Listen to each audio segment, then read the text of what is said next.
And I was blown away because I felt, okay, because of the hype around Mitt Romney.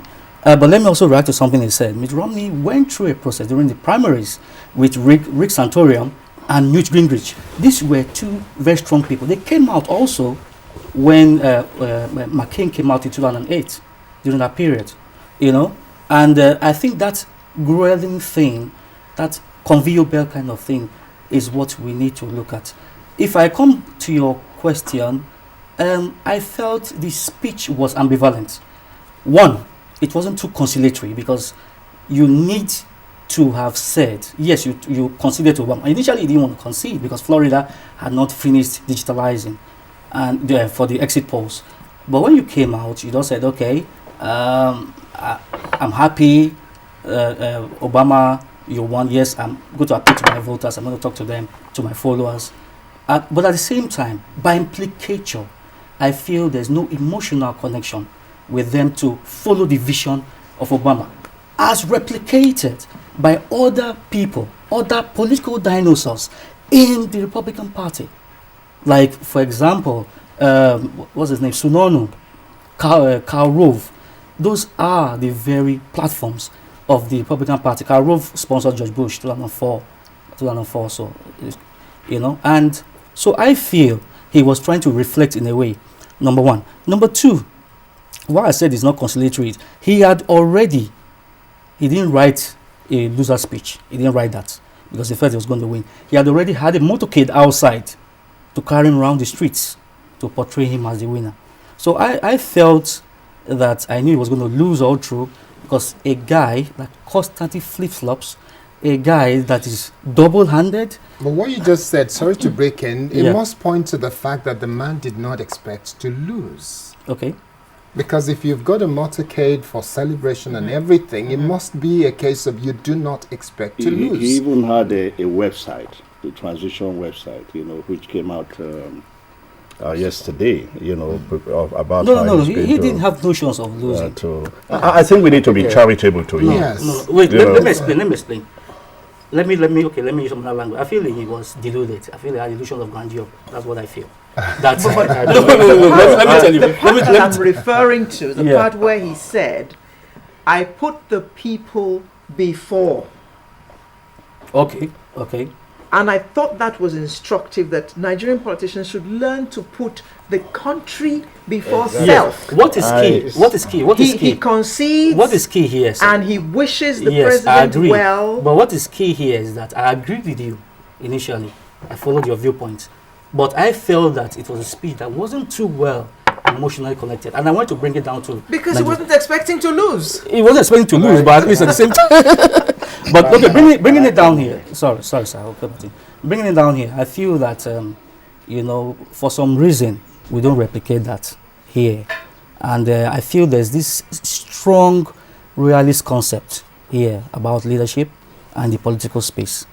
During the elections, during the campaigning, I saw Obama. He was very down to earth, and all that. He connected with his voters. Mitt Romney too did the same thing. I think we should begin to regurgitate and try to cast off that part of it. That's what I think. I think one big thing that Nigerian politicians should learn, even though he thought that he was going to win, and the way he came out to say, I've already called Obama to congratulate him, I believe it's a lesson for Nigerian politicians to actually learn. An election happened recently in October in Ondo State.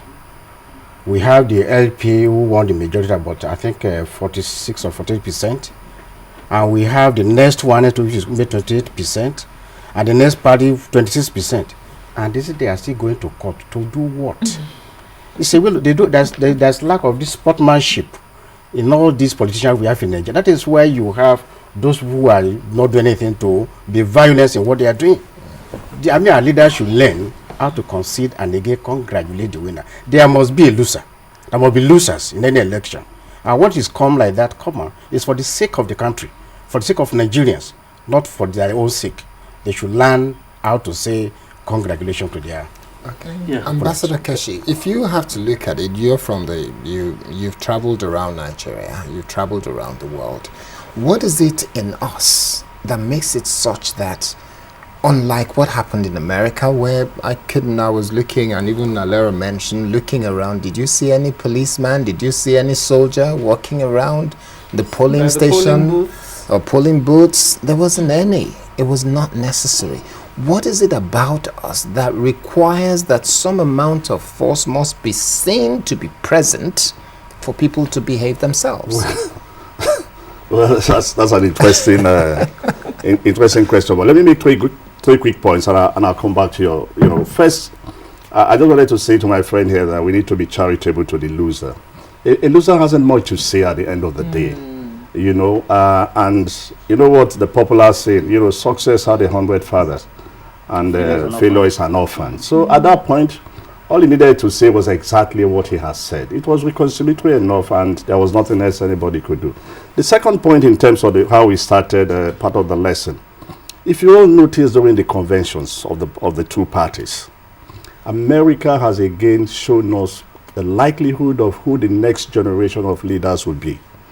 All those who spoke at the convention, the major keynote speakers, were young people in their 40s. Mm-hmm. If you begin to look at American history, in recent time, some of these fellows actually gained national prominence from the convention. Clinton became prominent from the convention. Obama came into national limelight from convention. So I'm just saying that part of the lesson is that political parties should how to use the conventions, not what kind of things we do here, use the conventions to begin to bring up new generation of leaders. To your question, we've had a history of violence in our elections right from when politics was introduced. So it's absolutely necessary anytime we have an election, to have policemen, at some of our police stations. It's not true that there were no police in the United States. They were there. It's just that they were not visible, because again, the way they organize their policing system, you probably find out that around most of the polling booths, maybe far away, you find police cars and everybody sitting in. So if in case of any emergency, those cars can move in to resolve the problem. But when you look at us, it's been consistent violence at every election. So the authorities have no choice but to make sure that at every polling stations, they are there to help to maintain some calm and peace. But this can only be taken care of if our leaders can change the way they do politics. It's not a do or die affair. And it's a do or die affair for us in this country because government is the only lucrative industry in town. Mm-hmm. So everybody wants to, be part of the game. And if you don't mind dying in the process of being the game. And again, I think Alera, the question you posed about in terms of the fact that putting the people first? Yes, putting people first. People before the politics. People before. Yeah. The problem, I often say, is that I don't think our problem is so much the issues of corruption and the rest of everything we talk about. I sometimes think that lack of elite consensus for development and the infidelity of the elite is the major problem we face in this country. So if you break it down, if the elite can just agree that they are going to focus on development and the people, you will see that the whole question of fighting for who gets what, when, and how will reduce. And violence in our political system will also go down. Because at that time, every government that comes to power simply takes over from where the last one stops and moves on. But where you have everybody coming in, changing policies for the sake of the fact that it will benefit us to change the policies, we just be in the kind of situation we find ourselves. Now, can you please explain to us how the Electoral College works?